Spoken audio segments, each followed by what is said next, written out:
राष्ट्रवादीच्या राष्ट्रीय अध्यक्षपदाबाबत अखेर निर्णय झालाय। सुनेत्रा पवारच राष्ट्रीय अध्यक्ष होणार असल्याची माहिती समोर येते। तर 26 फेब्रुवारीला राष्ट्रीय अध्यक्ष निवडला जाणार आहे। आज देवगिरीवरती राष्ट्रवादीच्या सर्व नेत्यांची बैठक पार पडली आणि या बैठकीमध्ये हा राष्ट्रीय अध्यक्षपदाबाबतचा निर्णय झाल्याचं कळतंय। आणि याविषयी अधिक बोलण्यासाठी पुढारी न्यूजचे संपादक प्रसन्न जोशी सर सध्या आपल्या सोबत आहेत। प्रसन्न सर, बऱ्याच सगळ्या चर्चा झाल्या, प्रफुल्ल पटेल यांचं नाव आलं, स्वतः त्यांनी त्यानंतर त्याच्यावरती स्पष्टीकरण दिलं, त्याभोवती झालेला वाद सगळा वेगळा होता, पार्थ पवारांचंही अधूनमधून नाव येत होतं। मात्र आता या सगळ्यामध्ये सुरुवातीपासून जे बोललं जात होतं की राष्ट्रवादीची धुरा ही पवार कुटुंबातल्याच कोणा एकाकडे असायला हवी आणि जर ती सुनेत्राताईंकडे असेल तर बाकीचे जे सगळ्या गोष्टी आहेत त्या सोप्या जातील आणि त्या दृष्टीने या निर्णयाकडे बघायचं का? गुरु, हे खरं आहे, याचे अनेक कंगोरे पाहावे लागतील, अनेक अर्थ आणि अन्वयार्थ बघावं लागेल। सगळ्यात महत्त्वाचं म्हणजे आता राष्ट्रवादी पक्षाचे अध्यक्ष कोण हा मुद्दा निकाली निघालेला आहे, ज्याची थोडीफार कल्पना आलीच होती जेव्हा त्यांना गटनेता आणि उपमुख्यमंत्रीपदी त्या जेव्हा बसल्या तेव्हाच हे स्पष्ट झालं होतं। पण तरी सुद्धा शक्यता अशक्यता होत्या की त्या होतील का, प्रफुल्ल पटेलांना बनवतील का, पार्थला बनवतील का वगैरे सगळं चाललं होतं। मनसेचे राज ठाकरे तर इतकंही म्हणालेत की पाटील हवा पण पटेल नको वगैरे। आता या सगळ्या चर्चांना पूर्णविराम मिळालेला। पण गुरु, जे इंटरेस्टिंग आहे यामधलं, जे प्रेक्षकांना आपण सांगितलं पाहिजे ते म्हणजे आता बॉल, विलिनीकरणाचा बॉल किंवा राष्ट्रवादीच्या भवितव्याचा बॉल हा शरद पवारांच्या राष्ट्रवादीकडे टोलवला गेलेला आहे।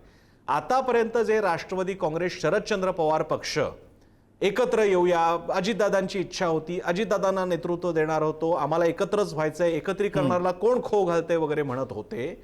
या सगळ्यामध्ये एक अध्यारूत गोष्ट होती गुरु, हे लक्षात घ्यायला हवं।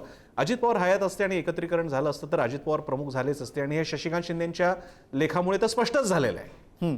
आता जर का विलिनीकरण होण्याच्या बाबतीत आता शरद पवारांचे या राष्ट्रवादीचे नेते काय भूमिका घेतात हे पाहणं खूप औत्सुक्याचं ठरेल।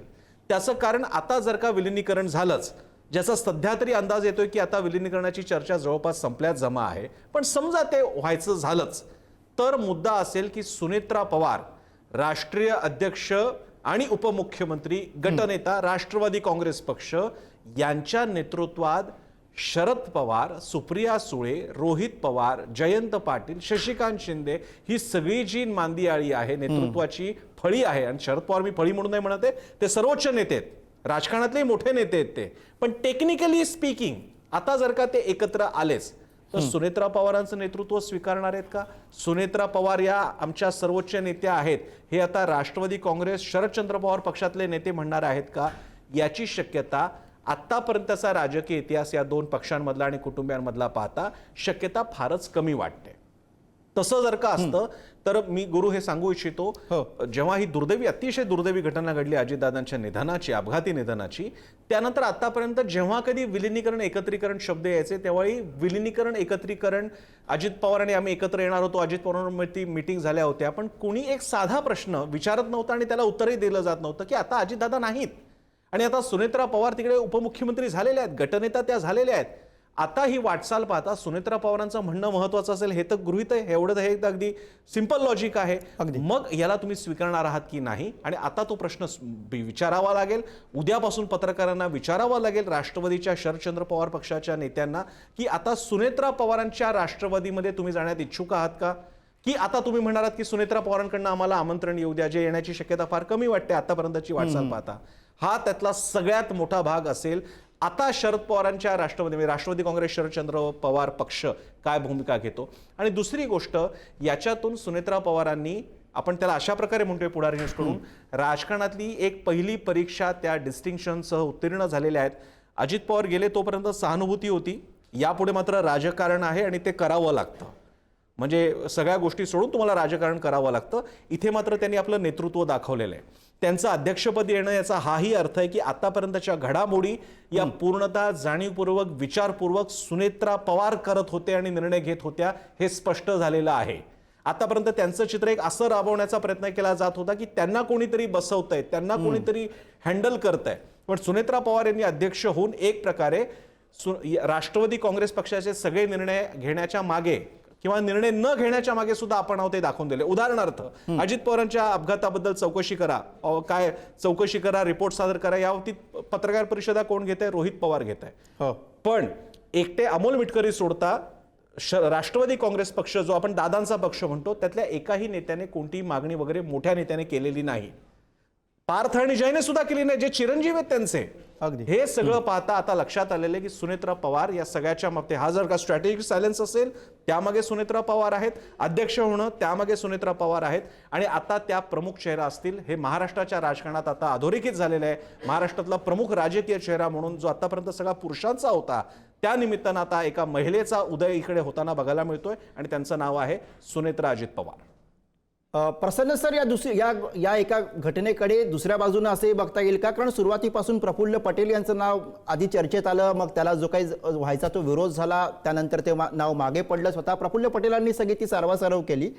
आता जेव्हा सुनेत्रा पवार या राष्ट्रवादी काँग्रेसच्या राष्ट्रीय अध्यक्षा होणार, तेव्हा पक्षामधले फक्त प्रफुल्ल पटेलच नाही तर इतर जे मातब्बर नेते आहेत त्यांचा सगळ्यांचा मानसन्मान राखणं आणि त्यांना सगळ्यांना सोबत घेऊन जाणं, हे सुद्धा एक वेगळं मोठं आव्हान सुनेत्रा पवार यांच्या समोर असेल का त्या दृष्टीनं? मी तर म्हणेन ते आव्हान आधी कदाचित असलं असतं जर का त्यांना तशी पदं दिली गेली असती, तर उलट प्रश्न त्यांच्या सन्मानाचा नसून सुनेत्रा पवारांच्या अस्तित्वाचा जास्त झाला असता गुरु. अगदी. म्हणजे जर का अशी जी अनेक चर्चा आहेत, आणि ह्या मी ज्या गोष्टी सांगतोय या सांगोवांगी आहेत, या राजकीय निष्कर्षाचे आणि एक चर्चेचा भाग आहेत, कारण या गोष्टी काही कोणी प्रेस नोट मध्ये लिहून देत नसतं. उदाहरणार्थ, प्रफुल्ल पटेलांना इच्छा नसेल का राष्ट्रीय अध्यक्ष व्हायची, उदाहरणार्थ इच्छा नसेल का सुनील तटकरेंना उपमुख्यमंत्री होण्याची, उदाहरणार्थ छगन भुजबळांना इच्छा नसेल का आपल्याला पद आणखी मोठं मिळण्याची, पण हे सगळं जर का काहीही झालं असतं तरी सुद्धा सुंदोपसुंदी तयार झाली असती राष्ट्रवादी काँग्रेसमध्ये. आणि सुनेत्रा पवार तिथे आल्यामुळे अनेक गोष्टी, ज्याला खुट्टी फिट बसणं म्हणतात ना, तशा खुट्ट्या अनेक फिट बसल्या. एक, पवार तिथे आलेले आहेत. सुनेत्रा पवार या पवार घराण्याच्या आहेत. भले शरद पवारांनी निवडणुकीच्या काळात शेवटी सून म्हणजे मुलगी नव्हे हे म्हटलं असलं तरी सुद्धा सुनेत्रा पवार आहेत. सुनेत्रा अजित पवार हे त्यांचं नाव आहे. सुनेत्रा अजित पवार आता पक्षाचे अध्यक्ष आहेत, त्यामुळे पवार हा मुद्दा टिकमार्क झालेला आहे. दोन, त्यांचं आता नेतृत्वाला चॅलेंज करायला जाणं म्हणजे स्वतःवरती टीका ओढून घेणं, गुरु, हा अतिशय महत्वाचा मुद्दा आहे. अगदी. आता राष्ट्रवादी काँग्रेसमधल्या आमदारांनी, नेत्यांनी जर का कोणताही वेगळी भूमिका मांडायचा प्रयत्न केला, दुसऱ्या राष्ट्रवादीकडे आख मिचोलीचा खेळ, डोळा मारण्याचा खेळ सुरू केला, भूमिका बदलण्याचा खेळ सुरू केला, तर त्याचा थेट अर्थ म्हणजे तुम्ही आता नुकत्याच दुःखातून सावरत असलेल्या सुनेत्रा अजित पवार यांच्या समोर स्वतःचं राजकारण करतायत. ज्या पक्षाने तुम्हाला मंत्रिपद दिली आणि आमदारक्या दिल्या, ज्या अजित पवारांच्या नावाने तुम्हाला मिळाल्या, त्यांना तुम्ही आव्हान देताय असा त्याचा अर्थ निघेल. आणि महाराष्ट्राचा आतापर्यंतचा इतिहास पाहिला तर अशा दुःखद काळामध्ये आपल्या नेत्रीच्या पाठीमागे उभं राहण्याच्या ऐवजी क्षुद्र राजकारणाला स्थान देणारा पुरुष राजकारणी असेल, त्याच्या मागे प्रचंड प्रमाणात टीकाच होईल. आणि हा साधा कॉमन सेन्स प्रत्येकाला असल्यामुळे तू जो प्रश्न विचारला त्याचं उत्तर असं आहे की उलट आता राष्ट्रवादीमध्ये जी होऊ शकली असती सुंदोपसुंदी, जी होऊ शकली असती नेतृत्वाची भागमदौड किंवा जी काही नेतृत्वाची मारामारी होऊ शकली असती, ती आता संपलेली आहे. आता कोणीच कोणाचं नाही. म्हणजे आता पटेल येत आहेत म्हणून तटकरेंना वाईट वाटायला नको, तटकरेंचं काय होतंय म्हणून पटेलांना वाईट वाटायला नको, की छगन भुजबळांना वाटायला नको. आता तिकडे सुनेत्रा पवार आहेत. फक्त आता यापुढे हेही बघावं लागेल, म्हणजे या काही गोष्टी पॉझिटिव्ह झाल्या तरी पार्थ पवारांची राजकीय महत्वाकांक्षा लपून राहिलेली नाहीये. सुनेत्रा पवार तिथे आल्यानंतर पार्थ पवार यांना कोणता मोठा रोल मिळणार आहे का, पार्थ पवार तशा दृष्टीने विचार करतायत का, आणि या मधल्या काळातल्या घडामोडी पाहता सुनेत्रा पवारांना होम फ्रंटमध्ये या गोष्टी बघाव्या लागतील. आणि त्याचप्रमाणे मी मगाशी शरद पवारांच्या राष्ट्रवादीच्या बाबतीतले काही मुद्दे सांगितले, हेही लक्षात घ्यावं लागेल की शरद पवार हे राजकारणात मी मगाशी म्हटल्याप्रमाणे सर्वोच्च नाव आहे, सर्व पक्षांच्या पलीकडचं मोठं नाव आहे, आणि ते आता राजकारणामध्ये आजही निर्णय घेत आहेत गुरु. असं असताना सुनेत्रा पवारांना एका पातळीला कन्फ्रंटेशन टाळावं लागेल, दोन्ही राष्ट्रवादीतलं कन्फ्रंटेशन टाळावं लागेल. आणि म्हणूनच गेल्या काही दिवसामध्ये अनेक असे स्पार्क्स पॉईंट येत असताना सुद्धा सुनेत्रा पवार काही बोललेल्या नाहीत. अपेक्षा आहे की आता राष्ट्रीय अध्यक्ष झाल्यानंतर त्यांना पक्षाला संबोधित करावं लागेल, त्यांना जनतेसमोर यावं लागेल, भूमिका मांडावी लागेल, आपलं एक मत मांडावं लागेल. आणि त्यामुळे ही त्यांची दुसरी कसोटी असेल की त्या आता जनतेला हा सगळा निर्णय कसा पटवून देत आहेत. आणि शरद पवारांच्या राष्ट्रवादी बरोबरचे जर कदाचित सुधारलेले संबंध किंवा एकमय होणं जरी कदाचित नसेल तरी सुद्धा सौख्याचे संबंध कुटुंब पातळीला आणि राजकारण पातळीला त्या कशा प्रकारे राखतात. अगदी. त्यामुळे राजकारणामध्ये त्या अर्थानं सक्रिय झाल्यानंतरचा खरं तर सुनेत्रा पवार यांचा हा मास्टर स्ट्रोक म्हणून राजकारणाची पहिली पायरी त्यांनी सिद्ध करून दाखवली की मी नेता आहे, मी या पक्षाची प्रमुख आहे आणि नेतृत्व हे माझ्याकडे असेल, तुम्हाला मला मान्य करावं लागेल, हे त्यांनी आपल्या पक्षांतर्गत आणि सगळ्या राजकारण्यांना दाखवून दिलेलं आहे. अगदी धन्यवाद सर या सगळ्या विश्लेषणासाठी.